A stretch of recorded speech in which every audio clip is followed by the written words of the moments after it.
The box slipped from her lap, scattering the chocolates across the hot concrete. One truffle rolled, slowly, until it stopped right in front of a man in a three-piece suit. She didn't look up, not because she didn't want to, but because she couldn't. The sun was cruel. Her arms were weak. The wheelchair creaked under her. She hadn't eaten. She hadn't sold a thing, and she was 6 months pregnant. Then the man did something no one else had done in months. He bent down and picked up the chocolate dot. Brooklyn, New York, 3:11 p.m. Wednesday. The sidewalks of New York didn't pause for anyone, not even for a woman in a wheelchair, sweating in the heat, with a handmade box of chocolates balanced on her lap. Lena Monroe, 28, used to work in a small pastry kitchen in Queens. That was before the accident, before she was hit by a delivery truck that ran a red light and kept going, leaving her broken, alone, and pregnant. The doctors called it a partial spinal trauma. The police called it an unsolved hit and run. Her landlord called it unfortunate right before he raised her rent. Lena's parents had passed when she was 16. Her only brother had cut ties after learning about her pregnancy. The child's father, a mistake, a ghost, and a lesson all in one. She was alone now except for the life inside her. But Lena had one thing left, hope. And hope, for her, came in the form of chocolate dot every evening. In her small studio apartment with cracked windows and peeling paint, she melted cocoa, added sugar, love, and dreams and shaped truffles by hand. She sold them in a ribbon-tied box that said, "Sweet Courage, made with resilience." She sold them for $5 each. She'd need to sell 18 today just to pay for prenatal vitamins and groceries. Lena pushed herself 10 blocks from her apartment each morning, wheeling down broken sidewalks to the financial district, targeting office buildings where rich people passed. They rarely stopped. Some avoided eye contact, others looked through her like she didn't exist. Still, she showed up. That day was unusually hot. The humidity clung to her like a blanket she couldn't escape. Her hands slipped twice on the wheels. Her legs, though lifeless, ached from the heat. By the time she reached the corner of Glassmore and 5th, right outside a tall mirrored building called the Elridge Tower, her arms trembled with fatigue. She paused, balanced the truffle box, took a breath. Then she whispered to herself, as she did every day, one truffle at a time, "You're almost there." But as she attempted to roll up the curb, a sudden jolt of pain shot through her lower back. Her balance shifted and the box tipped. Time slowed. The chocolate spilled like marbles, bouncing and rolling across the pavement. One truffle rolled farther than the others, round, glossy, perfect, and stopped near the polished brown leather shoes of a stranger. People walked past. A woman stepped on one of the chocolates without noticing. A man muttered something about street peddlers. Lena tried to lean forward to reach the scattered sweets, but her left wheel jammed. Her hand slipped. Her elbow buckled. She would have fallen if someone hadn't steadied her. Two hands, firm but gentle, steadied her shoulders. She looked up, and for a moment, just a moment, the world paused. Standing above her was a tall man in a navy blue suit, his hair perfectly in place, and his eyes were a stormy gray with a hint of warmth. He bent down, slowly, and picked up the runaway truffle dark chocolate. He asked, turning it gently in his fingers. Lena blinked. She hadn't heard anyone speak directly to her in days. "Why, yes," she stammered. "Sea salt caramel center." He smiled softly. "You made these?" She nodded. "Every one." He rose to his feet, pulled out a silver money clip, and peeled off several bills. "I'll take the box," he said, eyes kind but serious. "It's all over the ground," Lena said, her throat tight. "They're dirty. I'll make more. Tomorrow." He waved off her worry. "Then I'll come back tomorrow. But I still want this box." She stared. "But why?" "Because sometimes," he said, placing the money in her lap, "you don't buy chocolate for the taste. You buy it to believe in people again." He turned, picked up the box, carefully brushing off each truffle, and placed it in a small paper bag he pulled from his briefcase. "My name is Grant Whitaker," he said, slipping a business card onto the chair beside her. "If you ever need more customers, call that number." Then, without waiting for thanks, he turned and disappeared into the glass doors of the Elridge Tower. Lena sat frozen. She looked down at the card. Grant Whitaker, Whitaker and Row Capital, CEO. Her heart pounded. Her fingers gripped the bills. $200. $200 for a ruined box of chocolates. That it wasn't the money that made her cry. It was that someone had seen her, Lena stared at the ceiling. The air conditioner hadn't worked in weeks. Her window fan buzzed with exhaustion, but her heart felt light. She spoke aloud, as she often did now, to the baby growing inside her. I think we met an angel today. She placed her hand over her belly, and he bought our worst box of truffles. She whispered with a tired laugh. She took out the card again and stared at the phone number. She didn't know what kind of man Grant Whitaker really was, but today he made her feel human again. Not a burden, not invisible, just seen. Lena made another batch this time, with extra care. She added shaved almonds and dusted the tops with edible gold leaf. These weren't just truffles anymore, they were hope, shaped by her hands. She packed them, dressed neatly, and wheeled back to the same tower. To her shock, the security guard on duty smiled at her this time. "You're Lena, right?" he said. "Mr. Whitaker said you could use the cafe on the 3rd floor. Rent-free, go on in." Lena blinked. The cafe was small but elegant, glass counters, soft music, and sunlight flooding the marble floor. By noon she had sold out. As Lena wheeled herself out, exhausted but smiling for the first time in weeks, her phone buzzed. A message, unknown number. "Hi Lena, I hope you don't mind. I gave one of your truffles to someone very important. She'd like to meet you." Lena stared at the message, and for the first time in her adult life, she didn't feel afraid of what came next. She felt ready. The cafe smelled like cinnamon and quiet. Possibilities. Lena hadn't stepped into a building this polished in months. The marble floor beneath her wheels gleamed like still water, reflecting the hanging lights above. Her hands, usually rough from kitchen work, looked out of place here, like they didn't belong. But the warmth of the cafe, and the smile of the barista who greeted her with "Good morning, Ms. Monroe," reminded her otherwise. She was finally somewhere that didn't push her away. 2 hours passed. Her truffles lined neatly on the display tray sold faster than she could have imagined. Office workers drifted in for coffee and left with boxes. Some complimented her packaging. One woman whispered that she hadn't tasted anything this comforting since her grandmother's kitchen. Another man left $100 tip. Lena worked quietly, steadily, her hands moving with purpose. Every motion was a quiet defiance against a doubt that had almost broken her. Every sale reminded her that she was still capable, still strong, still worthy of being seen. But around noon, just as she was refilling a tray, her phone buzzed again. It was the same unknown number from yesterday. "She's waiting for you in the solarium, 3rd floor, back hallway. You'll know no name, no explanation, just the direction." Lena hesitated. The only time someone asked her to follow directions like this, she had ended up in an overcrowded clinic waiting for hours. But this felt different. Something about Grant Whitaker's quiet influence reassured her. She wheeled herself toward the elevator, heart pacing faster with every floor. The 3rd floor opened to silence. She followed a glass hallway to the far end, where sunlight poured through a large window-framed room filled with green plants. A solarium, yes, but it felt more like a sanctuary.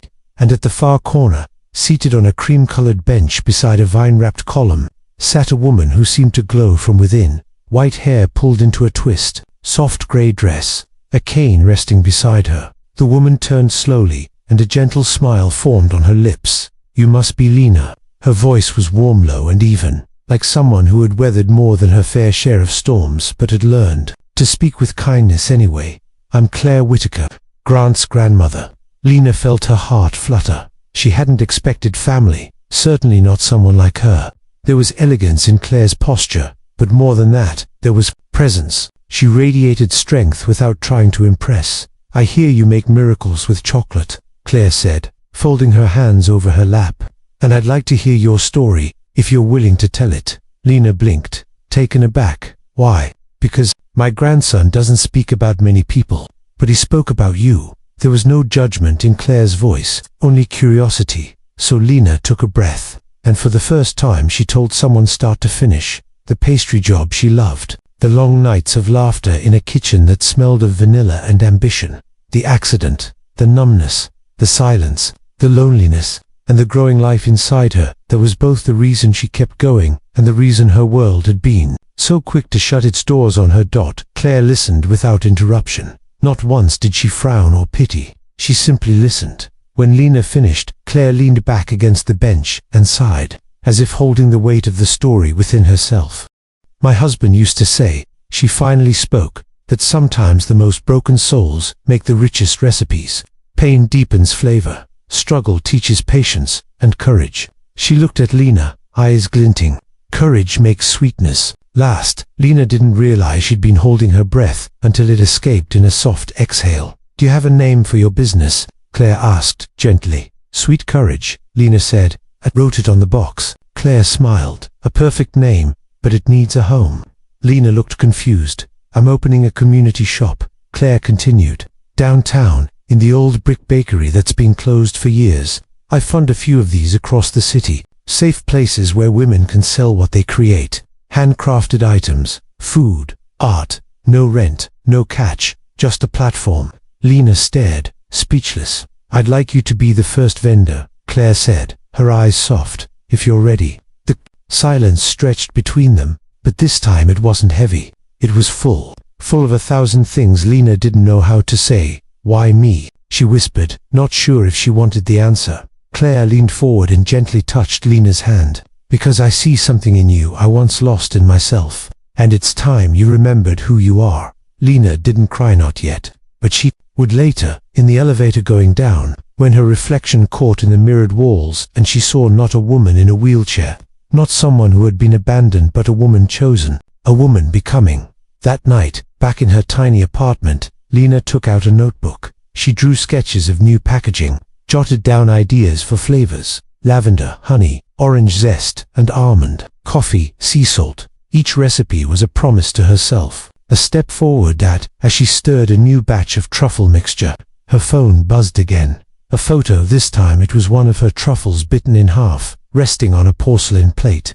Under it, a caption. Even the smallest sweetness can change the course of someone's day. Don't stop. No name, but she knew. That was the moment Lena stopped waiting for her life to begin again. She realized it already had, and though she didn't know it yet, something much bigger than chocolate was about to unfold. Something that would take her to a place she never imagined, from abandoned sidewalks to center stage. Because somewhere inside the quiet storm of her past, Lena Monroe had begun to rise. Rain began to fall softly the next morning, coating the sidewalks of the city in a silver sheen. Lena wheeled herself out of her apartment with a fresh box of truffles balanced on her lap, wrapped in simple brown paper, stamped with her new label, Sweet Courage. The name felt like armor now. Not just something she created, but something she was becoming. The new Lena wasn't fearless, but she wasn't paralyzed by fear anymore either. And yet, something about that morning felt different. The air buzzed with tension she couldn't quite place. People hurried past with umbrellas, collars turned up, heads low. As she neared the corner where she'd catch the bus, she noticed a small crowd gathered near the old bus stop. Yellow tape, flashing lights, a stretcher. Her breath caught. Another accident, another hit, dash and dash run. She blinked. The sound of sirens pulled her back to the day that changed her life. The metal, the screams, the silence after. It wasn't just a memory, it was an ache that lived inside her bones. But she didn't let it stop her this time. She pushed forward. That morning's rain would not be the reason she stayed behind. At Clara's Haven, the cafe was already alive with warm chatter, soft music, and the scent of espresso and vanilla. The barista greeted her like an old friend.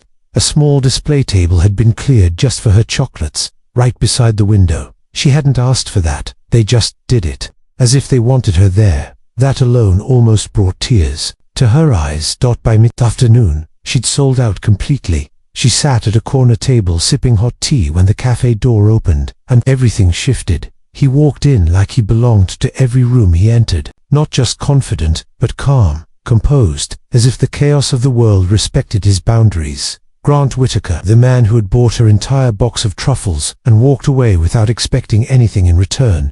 Today, he didn't wear a suit. He wore jeans, a soft gray sweater, and an expression that was unreadable. Their eyes met, and for a moment, everything else disappeared. The noise, the people, the rain. Time itself seemed to pause. Mind if I join you? He asked, already, pulling out a chair. Lena swallowed hard. Of course. He sat. No airs, no small talk. I read your website, he said. She blinked. My website?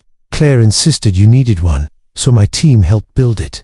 You didn't know? She shook her head, stunned. No. Grant pulled out his phone and turned the screen toward her. There it was, a clean, beautiful homepage. Her logo at the top, elegant photos of her chocolates. Her story told simply, but powerfully beneath the words, crafted by hand, fueled by courage. Tears welled in Lena's eyes before she could stop them. "I didn't ask for this," she whispered. "I know," he said softly, "but the world needs what you're offering, and you can't keep it hidden forever."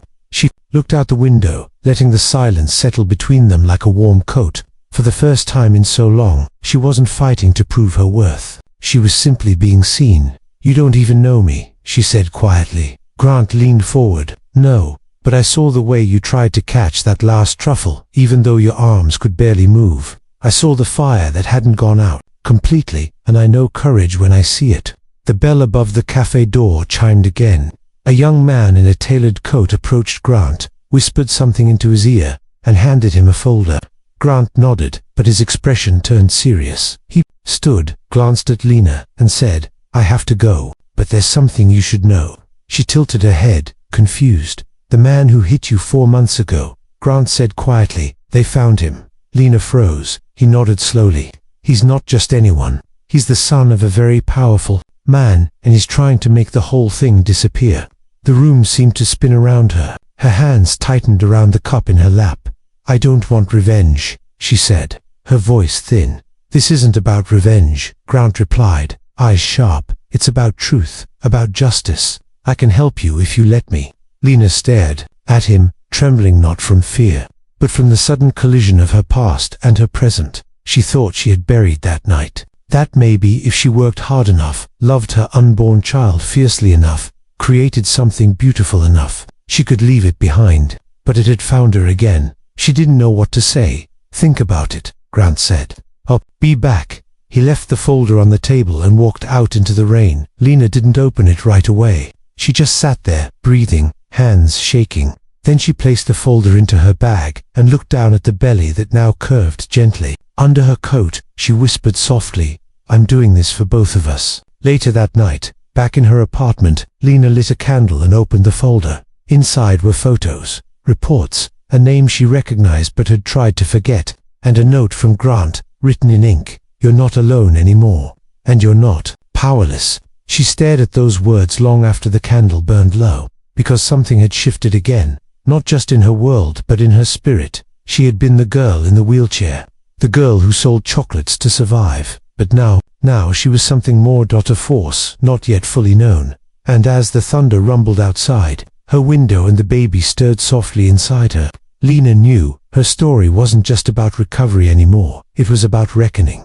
The sky outside Lena's apartment was bruised with the deep gray of an oncoming storm, but inside, she sat in the silence of a decision that could no longer wait. The man who had hit her, the man who had shattered her spine and disappeared into the night, had a name, and now she knew it. Cole Remington. He wasn't some anonymous driver. He was the heir to Remington International, a powerful real estate dynasty known more for buying up entire city blocks than owning up to consequences. The folder Grant had left behind contained not only Cole's name but surveillance footage from that night, traffic cameras, witness statements, medical reports that had been conveniently misplaced at the time. Someone had tried to make the case vanish, but not Grant. He had brought it back to life, page by painful page. Lena sat at her tiny kitchen table, the folder open before her, the documents spread like puzzle pieces across the wood. She reached for her phone. It took every ounce of courage she had, but she tapped Grant's number and waited. 1 ring, 2. Then his deep voice filled the line. "I was hoping you'd call. I need to know," she said. "Why are you doing this? Why me?" There was a pause on his end. Not hesitation, reflection. "Because I've seen too many people like Cole destroy lives and walk away without a scratch," he said. "And because I think you're stronger than you know. You didn't ask for help. That tells me everything I need to know about who you are." Lena swallowed, heart pounding. "What do we do next?" His answer was immediate. "We don't do anything yet, but I have a plan." The next day, Lena met him in a part of Manhattan she hadn't dared venture to since the accident. Grant had arranged for a private car to pick her up. He said it was about security, but she suspected it was also about dignity. The building was sleek and modern, glass and steel rising into the sky. Inside, a team of people greeted her like she belonged there. Lawyers, PR professionals, even a soft-spoken therapist. It wasn't an ambush, it was a lifeline. Grant guided her through each step. Her story would go public, but not in a tabloid headline. No sensationalism, no pity, just truth, her voice, her terms. That night, Lena sat in front of a camera in a quiet studio, nerves thrumming through her. But as soon as the light turned red, she began to speak, not just about the night of the accident, but about what followed. The loneliness, the struggle, the pain no X-ray could measure, and the one moment, that tiny flicker of kindness from a stranger who bought her chocolates when she thought she had nothing left to give. By the time she finished, the room was silent. Not out of shock, but out of reverence. No one had seen her before.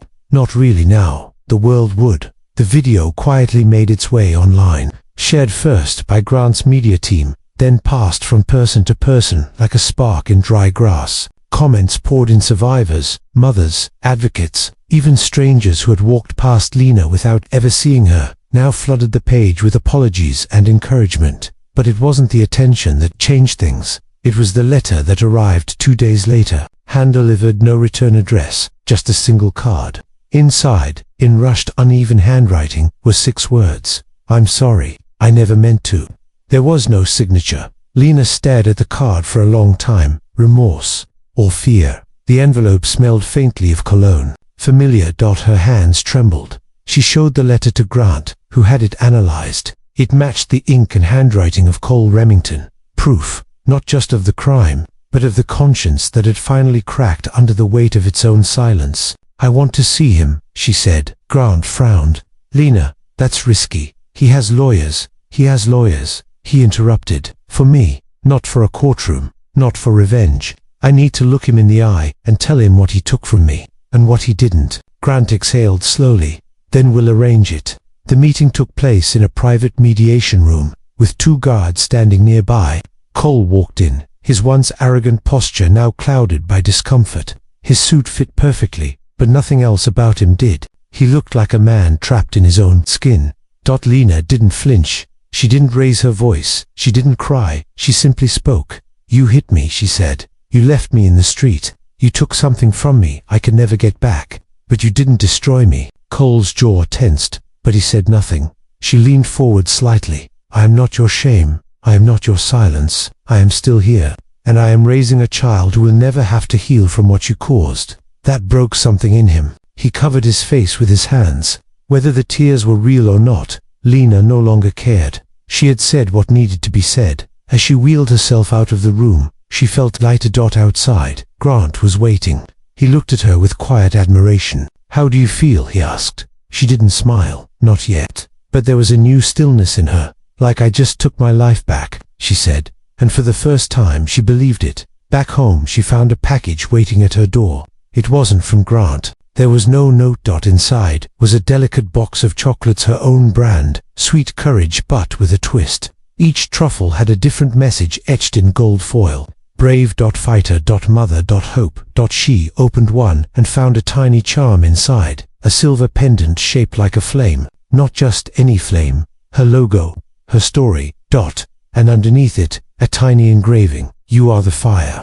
Her heart caught in her chest. This wasn't just about survival anymore. This was her beginning, her revolution.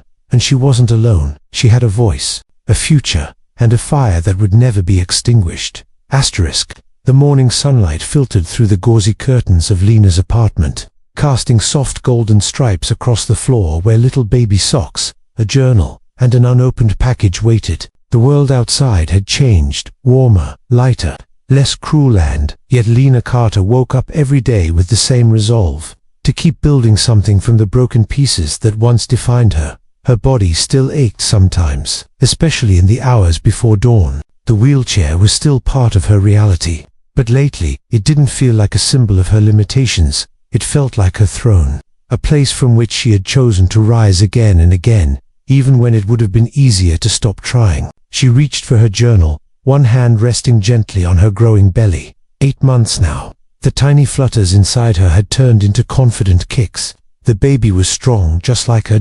As she opened the journal, a card slipped out from between the pages. It wasn't new, just worn from time.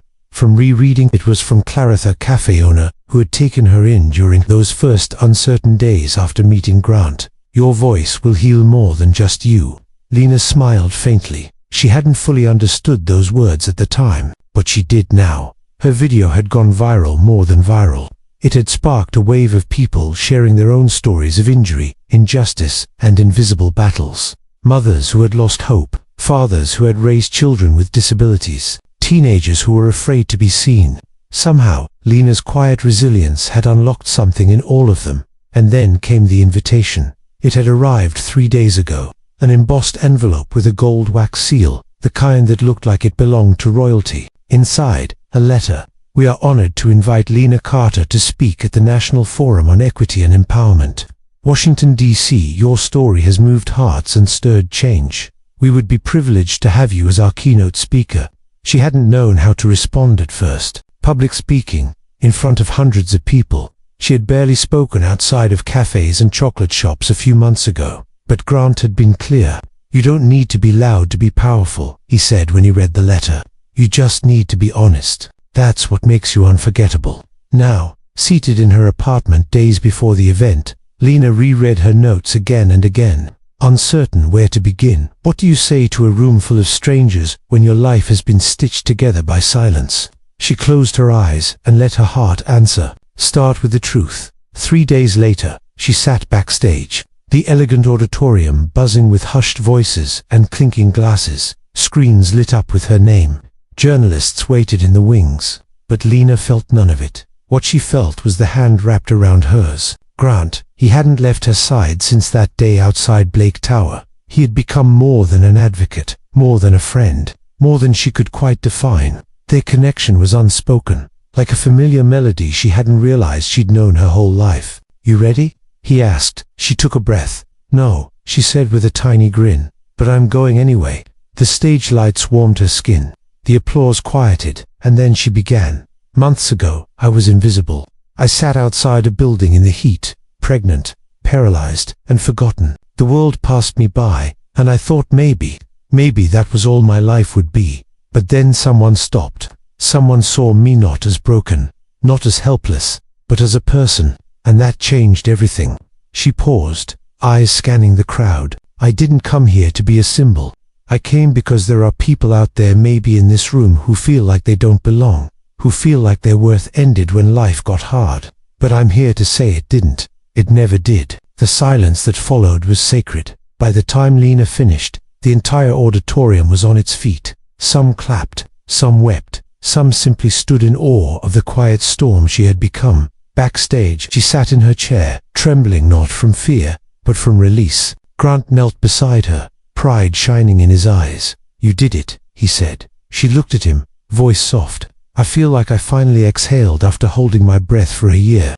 And then, without planning it, without fear, she reached up and brushed a kiss against his cheek. Not romantic, not dramatic, just gratitude, etched in skin and silence. He smiled, brushing a strand of hair behind her ear.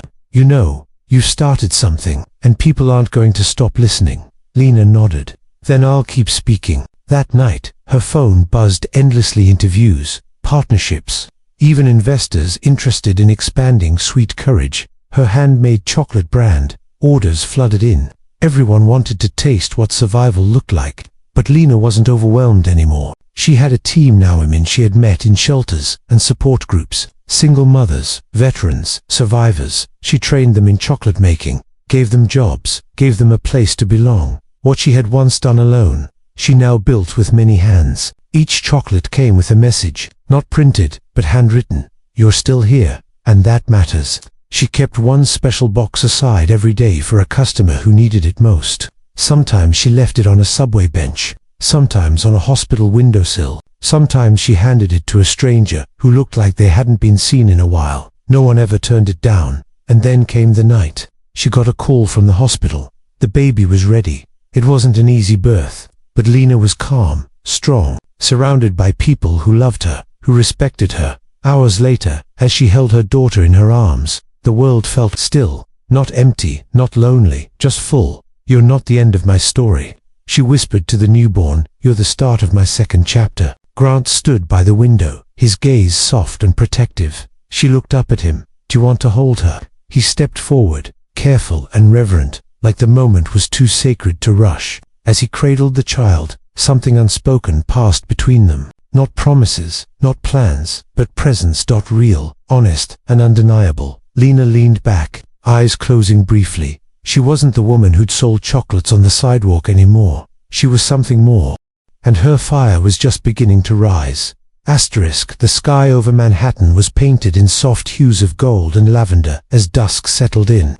Lights from office windows flickered like stars, one by one, in the towering buildings that once loomed over Lena Carter's lifelike, unreachable dreams. Now, as she looked out over the city skyline from the 28th floor window of her modest but warm headquarters, everything felt possible. It had been a year, 12 months since that one chocolate truffle slipped from her box and landed at the feet of the man who changed her life. 12 months since she believed she was forgotten. A year since she thought the world had closed its doors on her.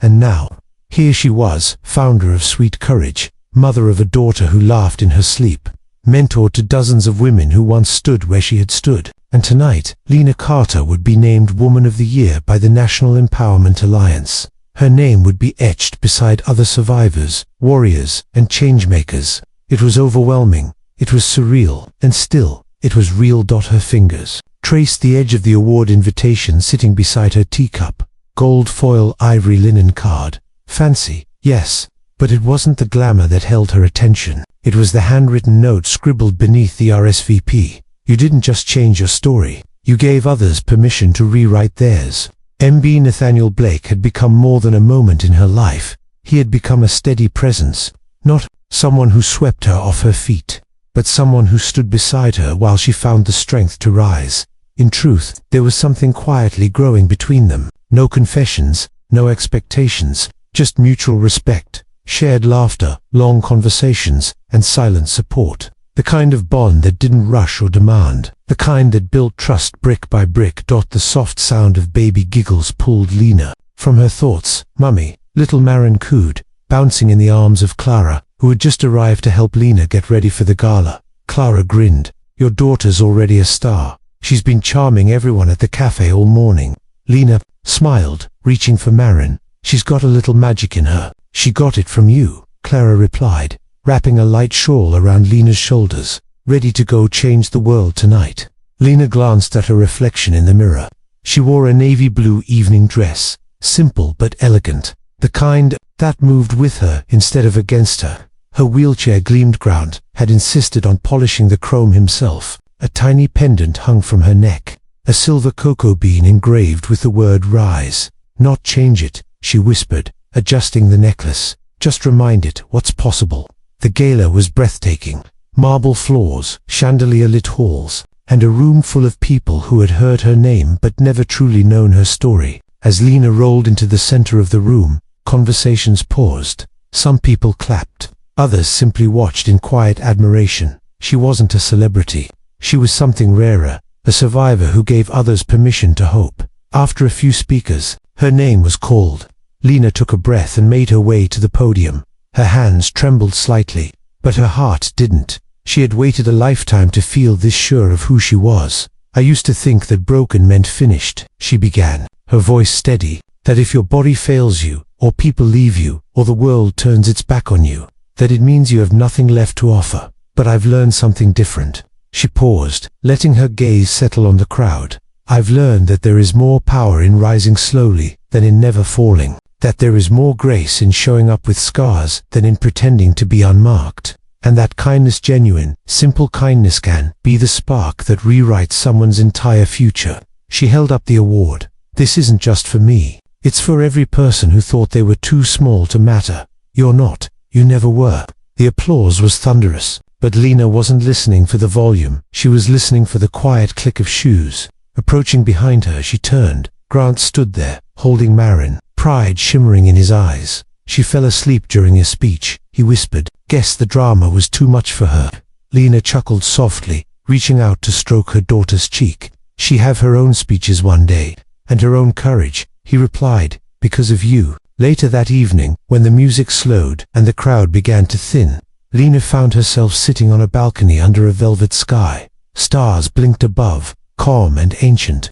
Grant sat beside her, his shoulder brushing hers. "You did it," he said. "No," she corrected gently. "We did." He turned toward her, the moonlight catching the warmth in his eyes. "You're more than I ever expected to find, and I wasn't even looking."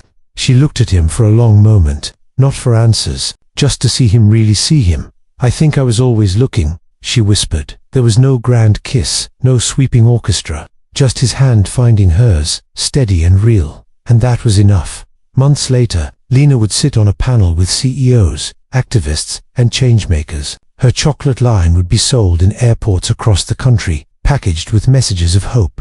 Women from across the nation would write to her, not to praise her, but to thank her for reminding them they still mattered. But for now, she sat under the stars with the man who saw her first, the one who had bent to pick up a fallen truffle when everyone else walked by. And with her daughter sleeping against her chest, the city below whispering with stories of hope, Lena Carter finally allowed herself to believe that even the most broken paths can lead to the most beautiful destinations, that a small act of kindness can be the start of everything, and that sometimes the life you never expected is the one that makes you whole.